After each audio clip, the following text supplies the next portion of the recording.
Lalo na ngayon, dapat umiwas sa malabang kaso nito. At dahil kailangan kumayod para sa pamilya, dapat bawas pangamba saan man pumunta. Kasama ng mask, hugas at iwas, mas protektado tayo pag may res bakuna.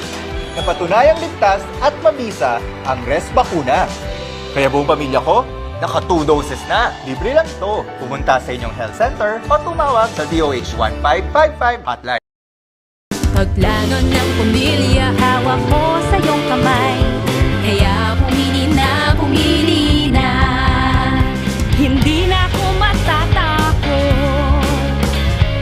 Dahil handa na ako, kayang-kaya mong gawin lahat ng iyong hiling sa tulong ng family planning.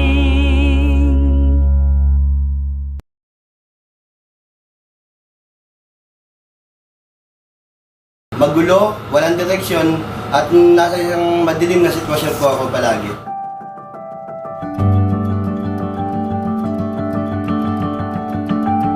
Ako po si Winifred Ambas Jr. At dati po akong gumagamit ng pinagbabawal na gamot.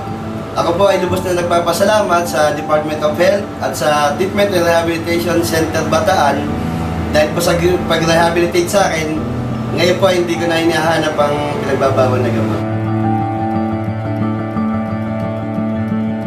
Malaki po na tulong ng rehabilitation center sa akin dahil po ngayon maayos na maayos po yung buhay ko. Maganda na po at lubos ko na po talaga nakalimutan ng pagdudroga. Maayos na po ako ngayon na maganda na po ang buhay at sa ngayon nagtatrabaho na po ako bilang staff dito sa Treatment and Rehabilitation Center Bataan at tumutulong na rin po ako sa mga kagaya ko dati na dalulong sa masamang bisyo para magbago.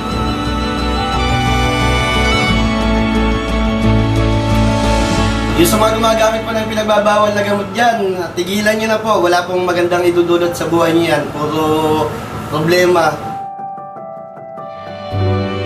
Ito lang po ang inyong tandaan. Sa bisyo, wala kang panalo.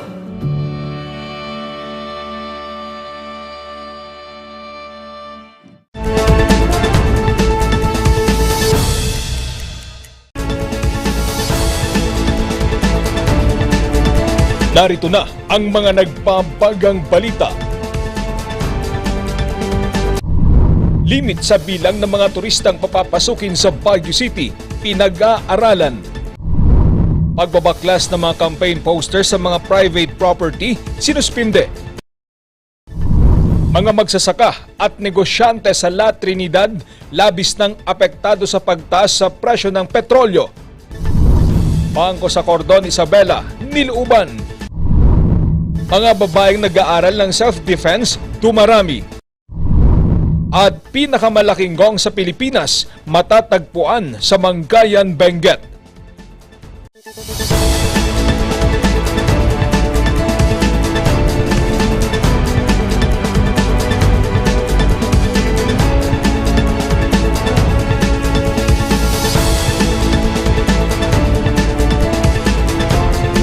Mula sa Highland TV News Center Baguio, ito ang Zone Headlines. Naimbag Gamalem, Amyanan, Aluzon, hatid namin ang mga may init na balita.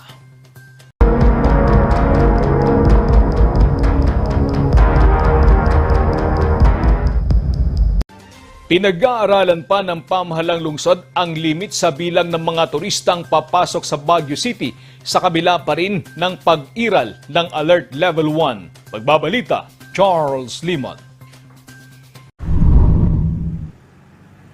Mula nang umiral ang Alert Level 1 sa Baguio, tinanggal na ang limit sa pagdating sa bilang ng mga turistang papapasukin.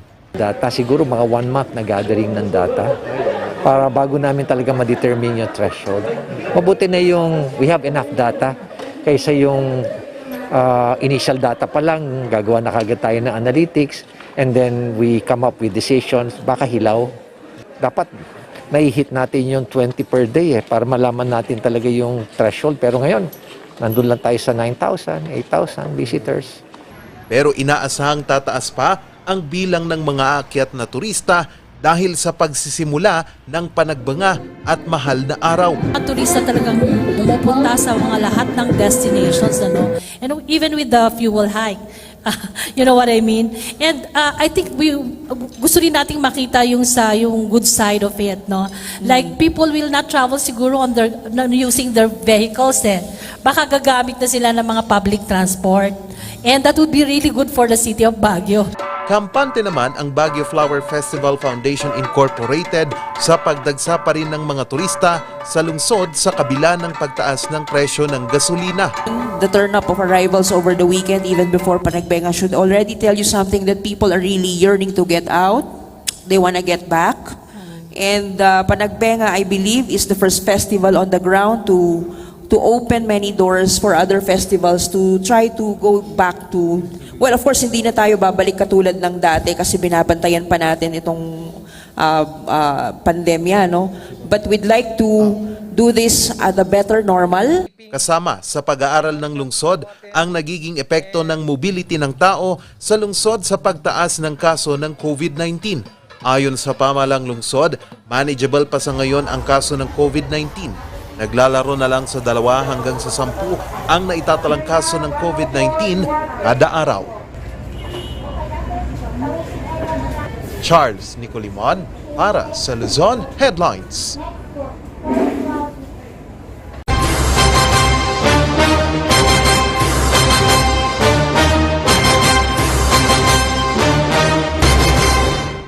Sinuspende muna ng Korte Suprema ang pagtatanggal ng campaign posters sa loob ng mga private property.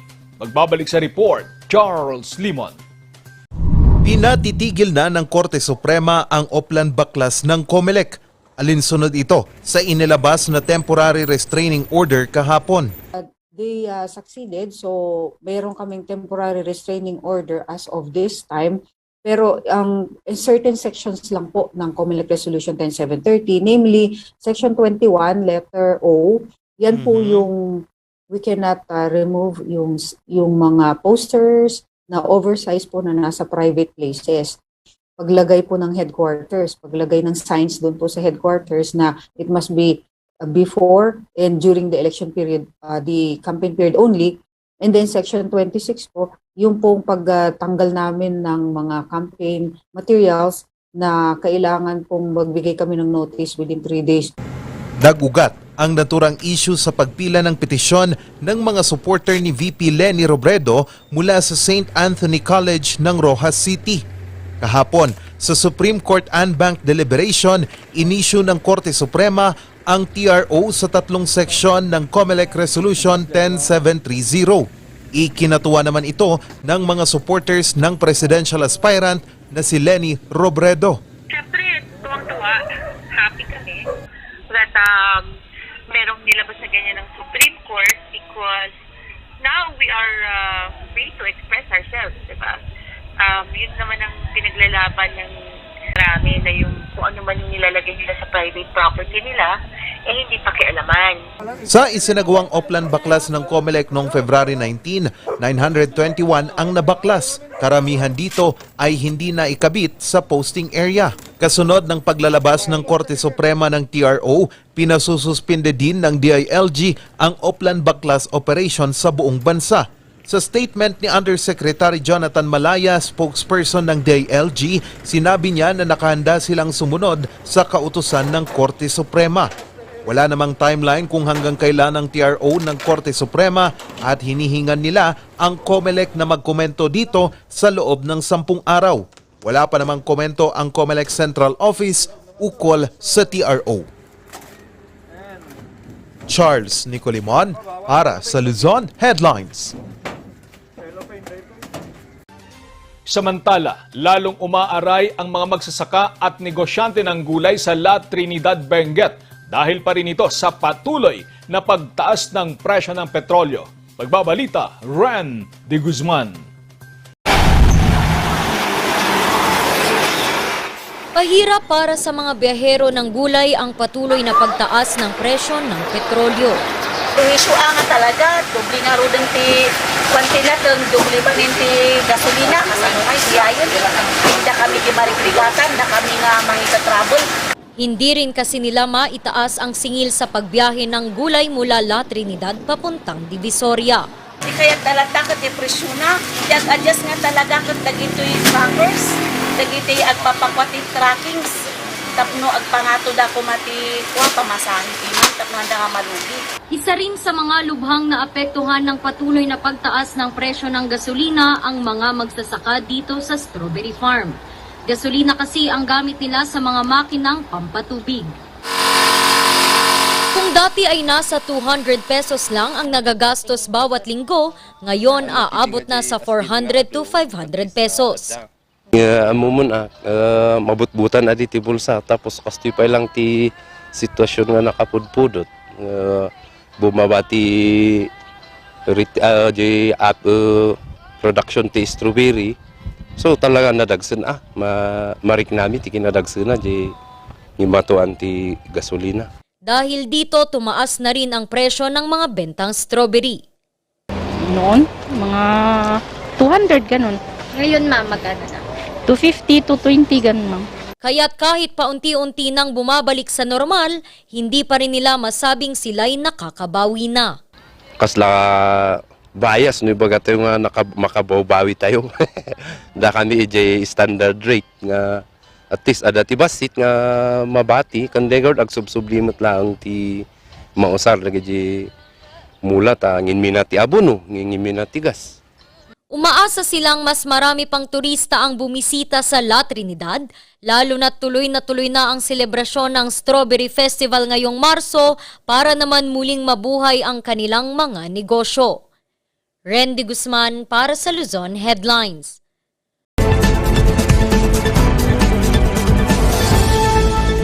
Again, tungkol sa marriage, meron bang joke lang ang marriage na nangyayari dito sa Pilipinas? Isang babae ang nakakilala sa isang American citizen na nagbabakasyon dito sa Pilipinas. And after 1 week of knowing him, the guy offered to marry the woman for the sum of $20,000 para magkaroon siya ng US visa.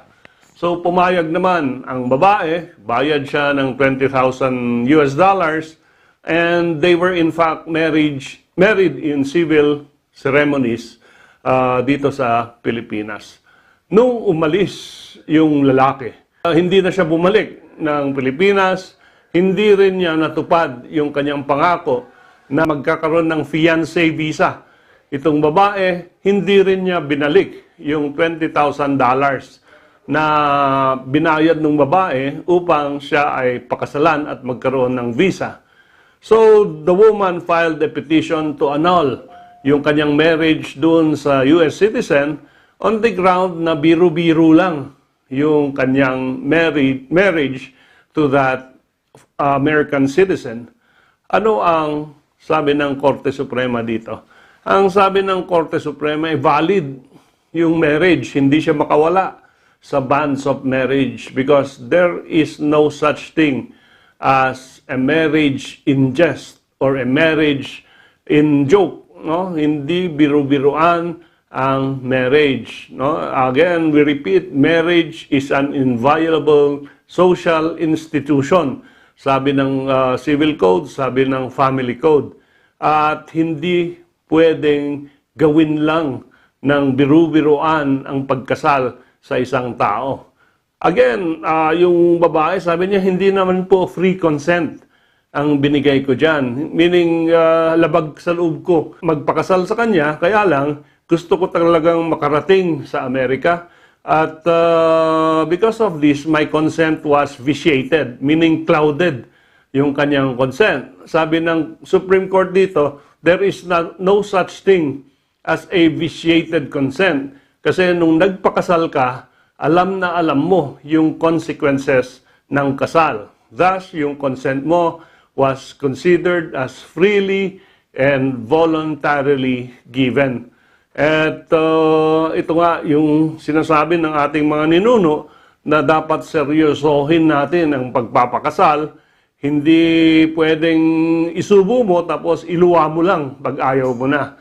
So hanggang ngayon, ang sitwasyon ng babae, she is married to a man who is no longer married to her.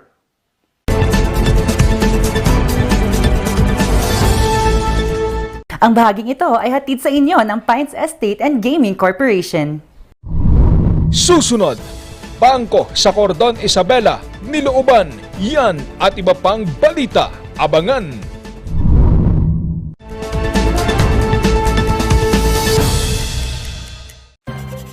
Kapag labis pong nainitan o nausukan ng mga linya, tore at mga materyales na nakakabit dito, maaaring magdulot ito ng pagkaantala sa daloy ng kuryente. Bukod sa apoy, ang usok mula sa pagsisiga ay nagiging dahilan para ma-ionize ang hangin sa paligid ng linya ng kuryente. Ang mismong hangin ay pwedeng maging konduktor ng kuryente sa pagitan ng mga kable. Ang usok ay maaaring daluyan ng kuryente papuntang lupa at maging sanhi ng brownout.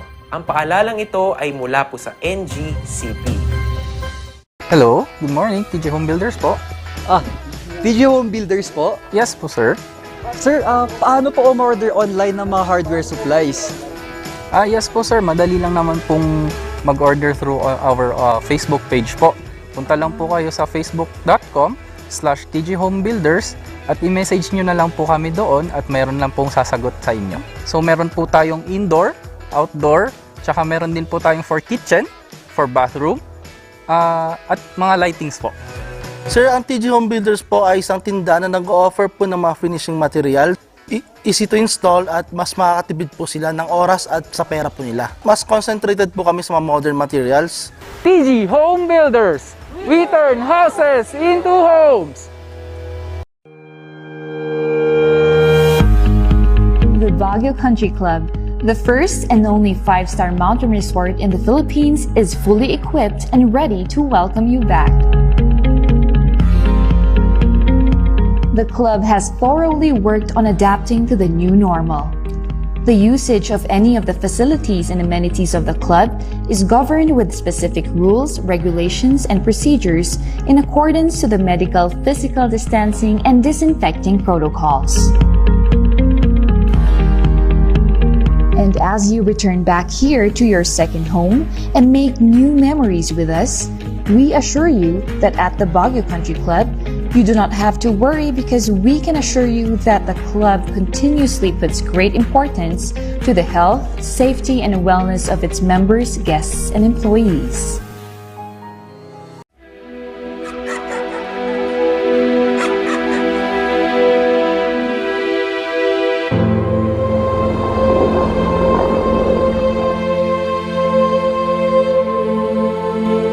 Idol kita, gusto ko maging katulad mo paglaki ko.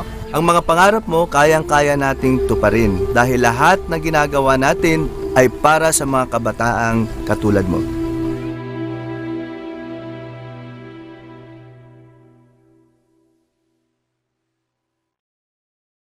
Sa milk tea ng batang 90s, tara't atin lang i-try.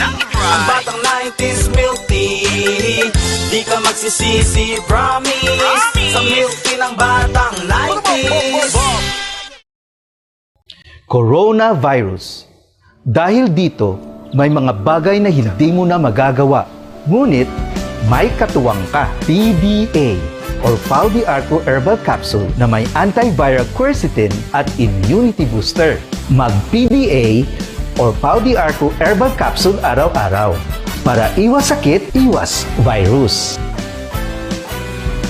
PDA. Proteksyon, depensa, alay sa kalusugan. PDA or Pau de Arco Herbal Capsule is available in all leading drugstores nationwide. Another quality product of Aldrich Corporation.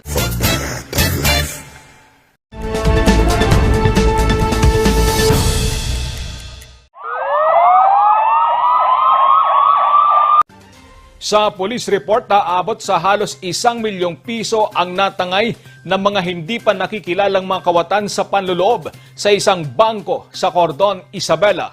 Magbabalita, Charles Limon. Ikinagulat ng mga empleyado ng isang bangko sa Cordon Isabela ang butas na ito. Ito pala ang naging daan ng mga hindi pa nakikilalang mga kawatan sa pagnanakaw. Aabot sa 714,000 pesos ang nalimas. Nangyari ang panluloob sa bangko noong alas 3:26 ng madaling araw ng Linggo. Sa investigasyon ng mga pulis, gumawa ang mga kawatan ng tunnel mula sa pinaglagian nilang bahay na may layong 800 metro mula sa bangko. Hindi na naabutan ng mga pulis ang mga suspect, pero na-recover nila ang mga equipment na ginamit sa paghuhukay. May lead na ang mga pulis pero hindi pa ito isinasa publiko. Charles Nicolimon para sa Luzon Headlines. Sa iba pang balita, dumarami ang bilang ng mga kababaihang nag-aaral ng self-defense. Kung bakit, alamin sa kwento ni Tricia Calera. Robert, good job. Go. Good. So, taas mo lang. Maliban sa kanyang trabaho bilang gym administrator, isa na rin si Jeneline sa mga nag-aaral mag-boxing. Alam naman po natin na gyms are mas dominant ang lalaki. Pero this time na pandemic po, nag-increase po kami ng almost 50% po ng the usual females na nag-workout. Actually, boxing din kasi is for self-defense. Mas safe ka na kahit at least basic lang yung alam mo sa boxing. At least you can defend yourself anytime and anywhere kung saan ka pumunta. Dahil sa pagdami ng babaeng nahuhumaling sa self-defense, naglungsad ang BJMP ng Unarmed Self-Defense Techniques Basic Training. Being a woman, no, hindi kailangan natin na mag-depend sa male counterparts natin in the performance of our duty, especially if there will be incidents in our jail facilities. Para naman sa mga walang access sa self-defense classes, may tips si Coach Kevin. So, if you're gonna punch, alright, make sure if you box, that your hands always covers your head. Okay? When you throw a jab, kailangan protected yung head mo. Okay, your thumbs are facing down, your shoulders protecting your chin. Okay? So in case someone counters, yes, protected siya. Kapag nakababa kasi yan, you're open. Alright? Tricia Calera para sa Luzon Headlines. Good. So, Pinakamalaking gong sa Pilipinas matatagpuan sa Mangayan, Benguet. Ang kwento, susunod na.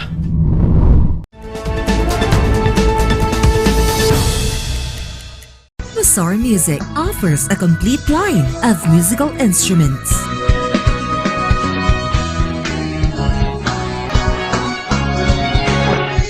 Mazar Music, Baguio's pioneer in online music and art lessons.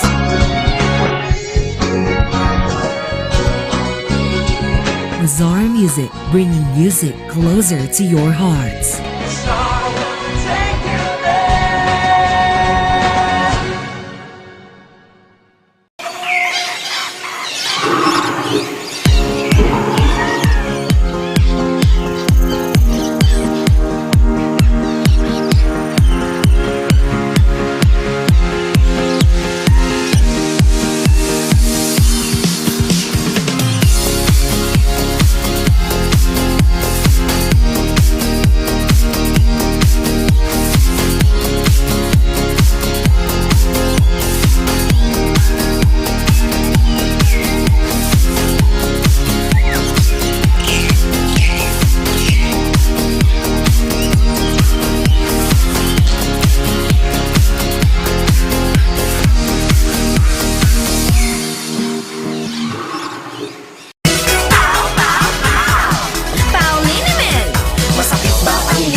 So masakit ang ulo sa Pauliniment ginhaway garantisado. Pauliniment, isang pahid ka lang. Dahil walang out sa PAW!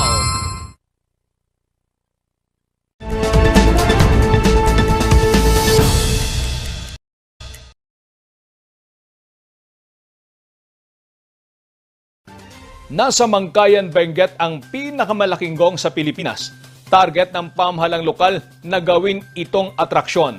May kwento si Randy Guzman.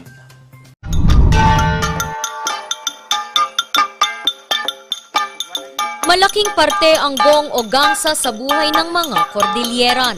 Maiday si cultural instrument. Adungay ti pakausarana, kasla isungay ti nairuaman, dagiti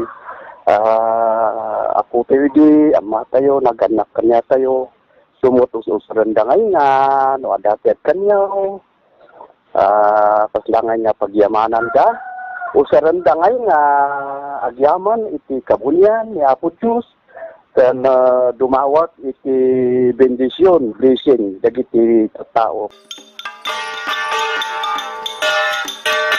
Sa Mankayan, Benguet, ito ang kanilang ipinagmamalaking produkto. Gong is our one town, one product in Mankayan.